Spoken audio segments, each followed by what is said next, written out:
Afghanistan versus Pakistan. Last over Fazal Haq Farooqi और नसीम शाह और almost 12 runs Asia Cup के फाइनल में चाहिए थे और 11 रन्स कल चाहिए थे।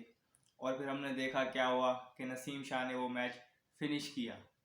तो बहुत ज़्यादा सिमिलैरिटीज़ हैं इन दो मैचेस में कि आखिरी ओवर पे और सेम बॉलर, सेम बैट्समैन और सेम रिजल्ट। तो बात करते हैं Pakistan versus Afghanistan second ODI के बारे में। Welcome back. Pakistan versus second ODI जो है ये भी हमन टोटा में खेला गया। अब यहाँ करने वाली बात यह है कि मैंने आपको कहा था कि पाकिस्तान के लिए ये सीरीज़ बहुत ज़्यादा चैलेंजिंग होगी, बहुत ज़्यादा टेस्टिंग होगी, हमारी बैटिंग लाइन टेस्ट होगी। अफगानिस्तान के स्पिनर्स के अगेंस्ट और ये बहुत अच्छा टेस्ट होगा क्योंकि उनके पास बहुत क्वालिटी स्पिनर्स मौजूद हैं अपने स्क्वाड में। तो हमने देखा कि अफगानिस्तान ने पहले मैच से सबक सीखा, अपनी बैटिंग को बहुत ज़्यादा इम्प्रूव किया क्योंकि पहले मैच में वो 59 पे ऑल आउट हो गए थे, लेकिन उन्होंने सेकंड मैच में ऐसा अच्छा कमबैक किया कि बहुत ही आउटस्टैंडिंग उन्होंने एक ओपनिंग स्टैंड मिला उन्हें। 151 रन्स की रहमानुल्लाह गुरबाज ने बहुत आउटस्टैंडिंग इनिंग खेली उसने ऐसे पाकिस्तानी पेस अटैक के सामने। और ये इनिंग वो हमेशा याद रखेगा इंडिविजुअली। वैसे तो मैच हार गया, वो इस चीज़ को भूलना चाहेगा, लेकिन इस इनिंग को वो हमेशा याद रखेगा। उनका साथ दिया उनके उनके ओपनिंग पार्टनर इब्राहिम ज़ादरान ने। उन्होंने भी 80 और रन्स की इनिंग खेली और 200 प्लस रन्स का ओपनिंग स्टैंड था। अब वहाँ से मुझे लगता है कि अफगानिस्तान को 320 330 रन्स करने चाहिए थे। एक स्टेज पर ऐसा लग रहा था कि वो पॉसिबल है क्योंकि उनके पास 2 सेट बैट्समैन उनके मौजूद थे और उसके बाद पीछे भी जो बैट्समैन आ रहे थे वो इस चीज़ के लिए रिकग्नाइज्ड हैं कि वो क्विक खेलते हैं और ये उनको सबसे बेहतर उनकी बैटिंग को ये चीज़ सूट करती है कि वो आए और तेज़ खेलें और स्लॉग करें। ये चीज़ उन्हें बहुत ज़्यादा सूट करती है। यहाँ पर पाकिस्तानी बॉलर्स को क्रेडिट देना बनता है, स्पेशली शाहीन शाह अफरीदी और नसीम शाह को, जिन्होंने डेथ में बहुत अच्छी बॉलिंग की और पाकिस्तान का कमबैक करवाया और उनको 30-20 रन शॉट पर रिस्ट्रिक्ट कर लिया।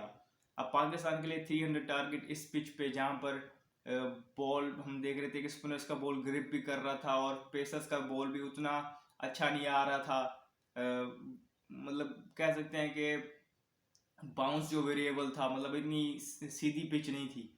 और फिर ऊपर से अफगानिस्तान का जो स्पिन बॉलिंग अटैक है, इसको देख के तो इनिशियल थॉट ये आई थी कि पाकिस्तान शायद ये चीज़ ना कर पाए और शायद पाकिस्तान की बैटिंग कोलैप्स कर जाए। लेकिन हमने देखा कि इंटेंट हमेशा आपको फ़ायदा देता है। अब जिस इंटेंट से फ़खर जमान खेलने आए, फ़खर जमान और इमामुल हक खेलने आए, उन्होंने बहुत ही आउटस्टैंडिंग अप्रोच दिखाई स्टार्ट में। हाँ, लकी रहे, थोड़े चांसेस मिले, लेकिन उन्होंने रिस्क लिया। मुजीब को ऐसा नहीं फील होने दिया कि वो अनप्लेबल है। उनके अगेंस्ट रन्स करने को देखा तो रन्स निकले। तो जब रन्स निकले उस partner unfortunately Fakhar Zaman carry on नहीं कर पाए। फजल हक फारूकी की एक बहुत अच्छी इन स्विंग डिलीवरी आई उन्हें जिसपे वो आउट हुए। लेकिन उसके बाद हमारे जो दो बैकबोन है बैटिंग के, इमामुल हक और बाबर आजम, उनके दरमियान एक बहुत ही आउटस्टैंडिंग पार्टनरशिप हुई 118 रन की। इमामुल हक ने अगेन बड़ी अच्छी परफॉर्मेंस दी, बहुत इंप्रूव नज़र आ रहे हैं स्पिन के अगेंस्ट। इससे पहले मुझे थोड़ा कंसर्न था कि वो स्पिन को कैसे खेलते हैं, लेकिन इस सीरीज़ में भी हम कह सकते हैं कि बहुत अच्छा वो स्पिन को खेल रहे हैं। तो उनकी पार्टनरशिप के बाद जब बाबर आउट हुए, इमाम ने थोड़ा सा आगे इनिंग को चलाया रिजवान के साथ मिलके। लेकिन जब रिजवान एक मिस्टेक कह लें रनिंग बिटवीन द विकेट की, थोड़ी कम्युनिकेशन की, और उससे पहले भी रिजवान इतना खुल के नहीं खेल रहे थे। और रिजवान का ये 4 नंबर बनता है या नहीं, इस पे डिबेट है कि 4 पे शायद इफ्तिकार को ट्राई करना चाहिए मेरे हिसाब से। तो लेकिन देखते हैं टीम मैनेजमेंट क्या डिसीजन करती है। तो इफ्तिकार रिजवान रन आउट हुए, फिर उसके बाद सलमान अली आगा आए, उन्होंने भी अग्रेसिव अप्रोच दिखाई, चांस मिले, लेकिन एक आध चांस भी मिला, लेकिन कैरी ऑन नहीं कर पाए बड़ी इनिंग में। फिर एक सरप्राइजिंग चीज़ ये आई, उन्होंने उसामा मीर को ऊपर भेज दिया इफ्तिकार से, शादाब से। ये चीज़ भी समझ से बाहर थी। वो भी बैकफायर कर गया, विकेट्स गिरती जा रही थी। एक स्टेज पे ऐसा लगा कि अब पाकिस्तान से मैच बहुत दूर जा चुका है। लेकिन इफ्तिकार अहमद और शादाब खान ने एक अच्छी पार्टनरशिप लगाई। शादाब खान ने ऑल द वे कैरी किया, इनिंग को एंड तक ले गया। एक अच्छे स्ट्राइक रेट से खेल रहे थे। इफ्तिकार हालांकि आउट हो गए थे, लेकिन शादाब खान ने हार नहीं मानी, वो गेम को आगे लेते गए। और शादाब खान 48 रन बनाए उन्होंने 38 गेंदों में, और बहुत ही आउटस्टैंडिंग इनिंग खेली उन्होंने, बहुत क्रूशल मौकों पे बाउंड्रीज लगाई। और इसके अलावा जो मेन चीज़ हमें नज़र आ रही थी वो थी स्ट्राइक रोटेशन। अब यहाँ बात मैं करूँगा थोड़ी सी एम्पायरिंग की। पिछले ओडीआई में भी हमने देखा कि कुछ डिसीजंस थे जो हमारे अगेंस्ट गए, बिल्कुल मार्जिनल थे, लेकिन नेकेड आई से लग रहा था शायद नॉट आउट है, और अगर वो देते भी तो उन पर कोई ऐसी बात नहीं थी, अंपायर कॉल्स ही हो रहे थे। चलें वो मान लेते हैं कि उनमें उनकी कोई गलती नहीं थी। इस मैच में हम देखें 2-4 वाइड्स ऐसी हमारी खाई गई कि पैड को लग के भी नहीं गई, साइड से गई, अपील कीपर की में एम्पायर इतना वो क्या कहते हैं डिस्ट्रैक्ट हो गए कि उन्होंने वो वाइड नहीं दी। इसके अलावा सबसे क्रूशल चीज़ जो हुई वो थी सेकंड लास्ट ओवर की लास्ट बॉल पे जिस पे शादाब खान ने छक्का मारा था।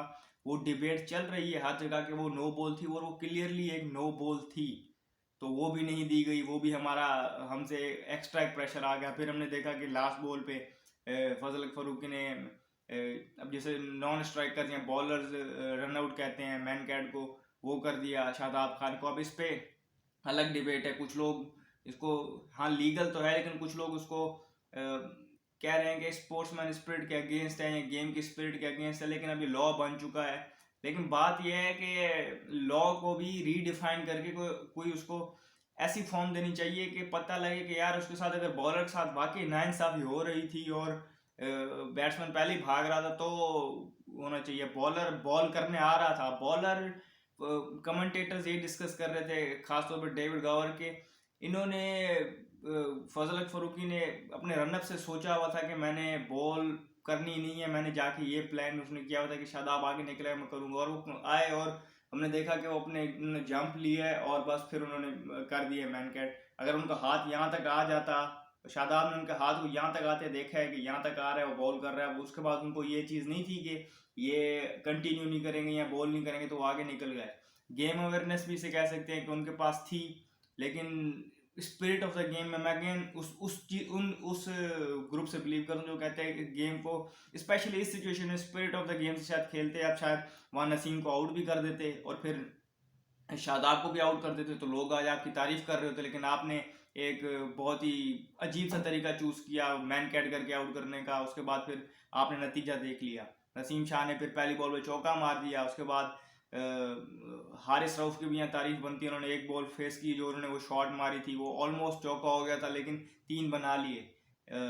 टीम स्पिरिट नजर आई, टीम जीतना चाहती है। इस तरह के मैचेस जब इतना बड़ा चेज ऐसी बॉलिंग लाइन के अगेंस्ट और क्या कहते हैं कि ऐसे सिचुएशन से निकालना, इससे टीम की यूनिटी बढ़ती है और टीम बड़ा अच्छा मोमेंटम पकड़ती है। इंशाल्लाह ये एशिया कप और वर्ल्ड कप में मोमेंटम कंटिन्यू करेंगे। बैटिंग लाइन और फील्डिंग में थोड़ी जो मिस्टेक्स हुई उनको देखना होगा, बैटिंग लाइन को थोड़ा सा शफल करना पड़ेगा, हो सकता है एक आध चेंजेस भी करनी पड़े, कॉम्बिनेशंस ट्राई करें ताकि। और हाँ, एक और मेरे से गलती हुई थी, मैंने आपको कहा था कि पाकिस्तान नंबर 1 ओडीआई टीम बनेगी जब हम 2-1 जीतेंगे। 2-1 नहीं, हमें 3-0 जीतना पड़ेगा, इसका मतलब हमें तीसरा ओडीआई जीत के वाइट वॉश करना पड़ेगा। उम्मीद करते हैं वो करेंगे। अफगानिस्तान के पर्सपेक्टिव से मैंने आपको पहले भी ये चीज़ कही थी कि अफगानिस्तान को अपनी मेन स्ट्रेंथ पे जाना चाहिए। उनकी मेन स्ट्रेंथ उनके स्पिनर्स हैं।